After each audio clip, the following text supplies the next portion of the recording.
And hello gamers, and welcome to Daytona Rush. Next month I believe is when NASCAR starts with Daytona 500, so of course we have our first inspired NASCAR type game. Hopefully maybe we get more this year. That maybe will be on the tablet devices or your phone, because I'm sure somebody could make a very good NASCAR type game. But anyway, back to Daytona Rush. Now, this is an endless racing game, strict runner, and the idea is simple: the longer you keep going, the more cash you make, and cash, of course, is made by passing the cars in front of you, as you can see.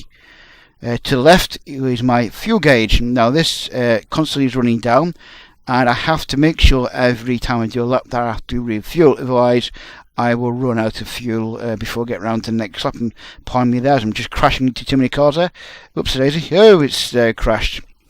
Sometimes you are fine with this game, and it does happen from time to time. It will be a little bit glitchy, I'm afraid, and don't know why that is, but sometimes I say it will happen, and you will see it sometimes will glitch occasionally. It doesn't happen very often, but it's there all the same.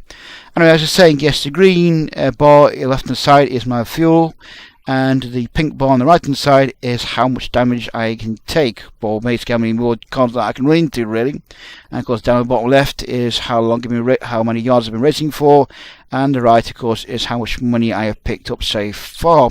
Every time we do a lap, that bonus increases by 1. So present moment we're on 1x, now it's 2x.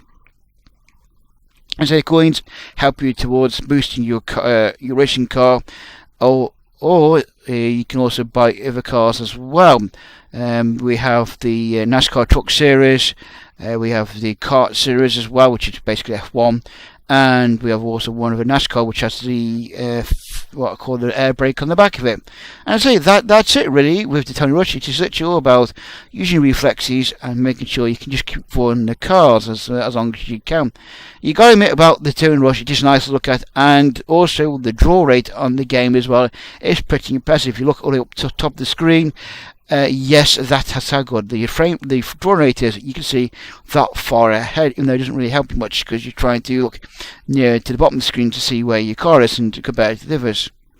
Something else you also got to take note of is when you are racing, you got to also slipstream as much as you can. This way you can save even more fuel, so you can make it around to the next lap. Because sometimes, if you're not careful, you can actually run out of fuel before you make the next pit stop. So it's all about trying to slipstream as close as you can, but not getting too much close so that you're knocking off the circuit. And there we go, just zip in there and fill up with petrol once again. Or as they call it, gas in America, I think. Whoops. Oh dear. Crashed over there. There's only one car you can knock over. He's the drunken driver, as it's called in the game. You can see him by the wobble that he does, and I think there's one coming up soon actually. No, it doesn't. Not yet. You can see him when he comes up. He's the only one you can actually hit legally.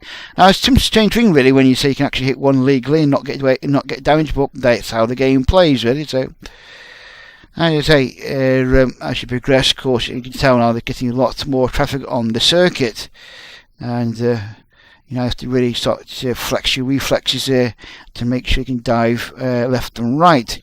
And it is responsive, but I said just occasionally you will get occasional glitch. Whoops, again, overstayed my area. I'm not doing too bad on lap 5. Whoops. So say sometimes yes, you do tend to get the games just glitch there. It doesn't quite respond, or it just kind of basically freezes. One thing I found that I had to disable my Wi-Fi connection though when I was playing this, because it would not load in. It would freeze on the oh dear, I've just completely crashed. It would freeze on the game center, so I'm having to disable it so I can play the game. So that's something else which may be a problem, which hopefully will be shortly fixed maybe in the next update, if there's going to be one, which I'm sure there will be. But let's say that is Daytona Rush.